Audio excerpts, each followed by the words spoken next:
दोस्तों, आज पृथ्वी पर इंसान और अन्य जीव जातियों से लेकर पेड़ पौधों की 8.7 मिलियन प्रजातियां मौजूद हैं। लेकिन अगर हम आपसे कहें कि आज से लगभग 5 बिलियन साल पहले एक समय ऐसा भी था जब धीरे धीरे इस पृथ्वी का निर्माण हो रहा था और जिस जगह पर बैठकर आप अभी इस वीडियो को देख रहे हो वो करोड़ों साल पहले 8000 डिग्री के तापमान पर उबल रही थी, और एक समय ऐसा भी आया जिसमें यह धरती लाखों सालों तक बर्फ की सफेद चादर से ढकी रही थी। ये सभी बातें सच हैं और आज के इस वीडियो में हम बात करेंगे कि इस पृथ्वी का निर्माण कैसे हुआ, इस नीले ग्रह पर पानी की पहली बूंद कैसे पहुंची और जीवन की उत्पत्ति कैसे हुई।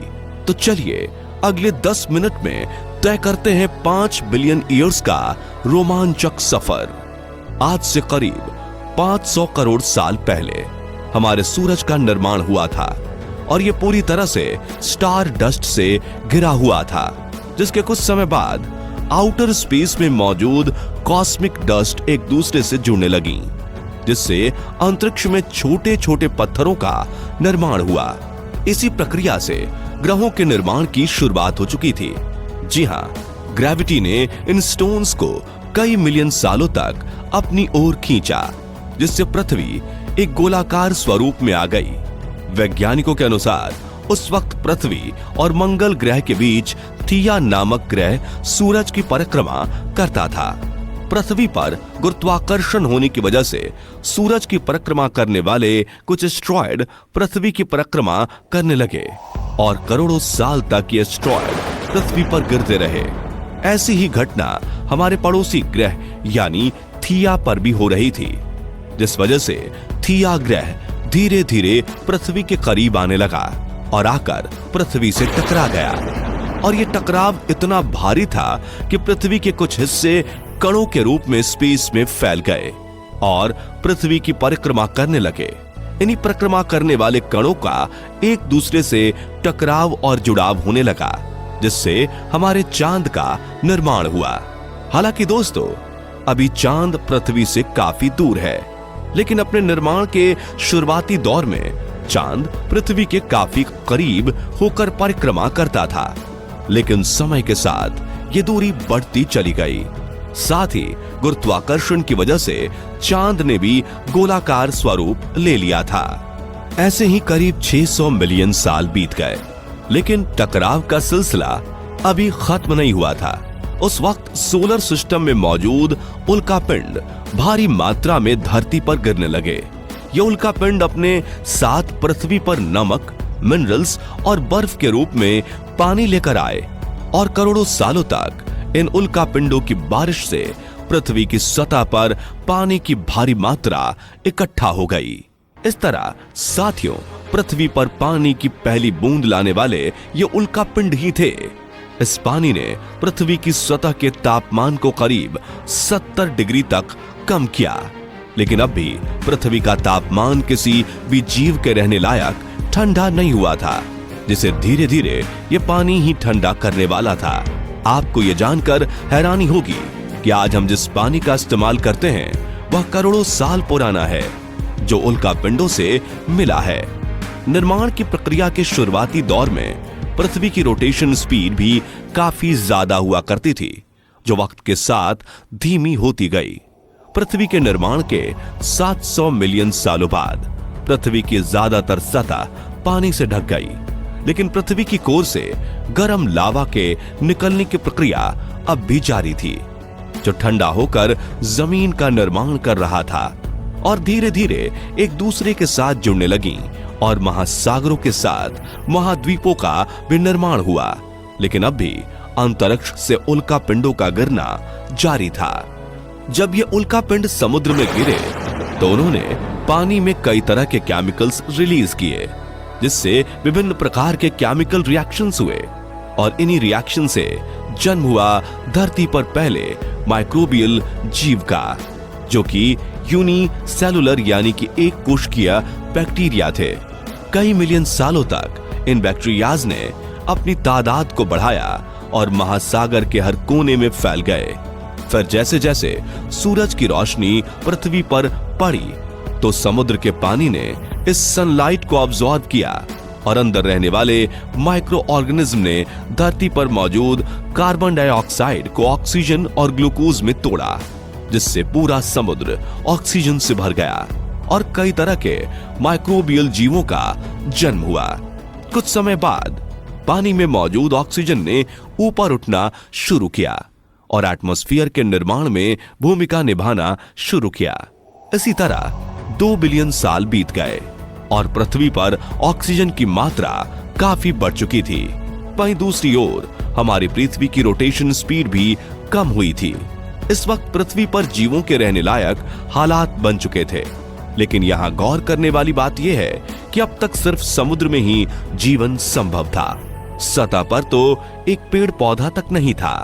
इसी तरह हजारों साल बीत गए और पृथ्वी की टेक्टोनिक प्लेट्स में दरार होने लगी, जिसके कारण पृथ्वी के अंदर का लावा कई लाख सालों तक खुला उबलता रहा, जिस वजह से पृथ्वी के वातावरण में कार्बन डाइऑक्साइड की मात्रा इतनी बढ़ गई कि पृथ्वी पर एसिड की वर्षा होने लगी, जिससे पृथ्वी का तापमान इतना घट गया कि पृथ्वी की सतह पर स्थित पानी बर्फ में तब्दील होने लगा और पूरा ग्रह बर्फ से ढक गया। इस वक्त पृथ्वी सफेद गोले की तरह दिखने लगी थी। इस सफेद परत की वजह से धरती सूरज की किरणों को सोख नहीं पा रही थी और वापस अंतरिक्ष में रिफ्लेक्ट कर देती थी। इसी वजह से पृथ्वी कई सालों तक बर्फ से ढकी रही। लेकिन वो कहते हैं ना, कोई भी चीज परमानेंट नहीं होती। इस बर्फ की सतह के साथ भी कुछ ऐसा ही हुआ। दरअसल पृथ्वी के अंदर की गर्मी ज्वालामुखी विस्फोट के रूप में सतह पर निकलना शुरू हो गई और इस ज्वालामुखी की गर्मी ने बर्फ को पिघलाना शुरू किया।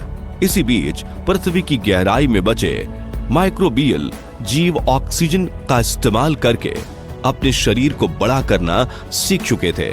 उनका इवोल्यूशन शुरू हो चुका था। वहीं पानी में भी छोटे समुद्री पौधे निकलना शुरू हो चुके थे। ज्वालामुखी के विस्फोट से वातावरण में एक बार फिर कार्बन डाइऑक्साइड ने एटमॉस्फेयर में अपनी जगह बना ली। बर्फों के पिघलने से सूरज की किरणें और बर्फ में केमिकल रिएक्शन हुआ, जिससे वातावरण में ऑक्सीजन की मात्रा भी बढ़ गई। कई हजारों सालों तक एसिड रेन से लेकर ज्वालामुखी विस्फोट तक की प्रक्रिया ऐसी ही चलती रही, लेकिन ऑक्सीजन बढ़ने की वजह से एसिड रेन कम होने लगी और पृथ्वी का तापमान भी ठीक होने लगा। इस प्रक्रिया में समुद्र की गहराई में रहने वाले जीवों का विकास होने लगा। कीड़ों से लेकर कंकाल वाले जीवों ने जन्म लिया। जीवों के साथ महासागर में बड़े बड़े पौधे भी उगने लगे और इस तरह से समुद्र के अंदर करीब 10,000 प्रजातियों के जीव रहने लगे थे। लेकिन जमीन अभी भी वीरान पड़ी थी, जिसका सबसे बड़ा कारण सूरज की किरणों से पैदा होने वाली रेडिएशन थी। लेकिन पानी और वातावरण में मौजूद ऑक्सीजन का रेडिएशन के साथ रिएक्शन हुआ, जिससे ओजोन गैस का निर्माण हुआ, जिसने धीरे धीरे करके पृथ्वी को चारों ओर से कवर कर लिया। इस ओजोन परत ने सूरज से आने वाली हार्मफुल रेडिएशन यानी पारा बैगनी किरणों को पृथ्वी के वातावरण में प्रवेश करने पर रोक लगा दी। साथियों, आज से करीब 375 मिलियन साल पहले जमीन पर पहला पौधा उगा और धीरे धीरे धरातल पर भी समुद्र की तरह ही अलग अलग किस्म के पेड़ पौधों का विकास हुआ। साथ ही समुद्र में मछलियों और दूसरे जलीय जीवों का विकास भी हो चुका था। आपको ये जानकर हैरानी होगी, इन जलीय जीवों के पैर धीरे धीरे विकसित हुए। उन्होंने पहली बार जमीन पर कदम रखा और यहीं घर बनाकर रहने लगे, जिसके बाद इनका समय के साथ इवोल्यूशन होता गया और कई तरह के जीव जातियों का विकास हुआ, जिसकी शुरुआत लैंड रेप्टाइल्स से हुई थी और इनके एवोल्यूशन से कई तरह के डायनासोर्स ने जन्म लिया। दूसरी ओर प्रकृति ने कई बड़े बड़े जंगलों का निर्माण किया था, जो इन डायनासोर्स और अन्य जीवों का घर हुआ करते थे। अपने पेट की भूख मिटाने के लिए कुछ डायनासोर्स ने पेड़ पौधों को खाना शुरू किया, तो उनका शरीर लंबा और विकसित होता चला गया। वहीं जिन डायनासोर्स ने शिकार करना शुरू किया, उनका शरीर छोटा और फुर्तीला बनता गया और अपनी सूझबूझ से डायनासोर्स धरती पर चारों ओर फैल गए और राज करने लगे। वहीं इनके अलावा अन्य वन्य जीव भी विकास की इस प्रक्रिया में प्रगति कर रहे थे। इसी तरह पृथ्वी के साथ साथ जीवों का भी अलग अलग रंग रूप में इवोल्यूशन होता रहा और आज धरती पर इंसानों के साथ 8.7 मिलियन प्रकार की जीव जातियां रहती हैं। यह विकास की प्रक्रिया तो आज भी जारी है और आगे भी जारी रहेगी। तो दोस्तों, पृथ्वी के निर्माण से लेकर धरती पर जीवन की शुरुआत तक आपको ये 5 बिलियन सालों का सफर कैसा लगा? कमेंट करके जरूर बताएं और वीडियो पसंद आया हो तो इसे लाइक और शेयर जरूर कीजिए।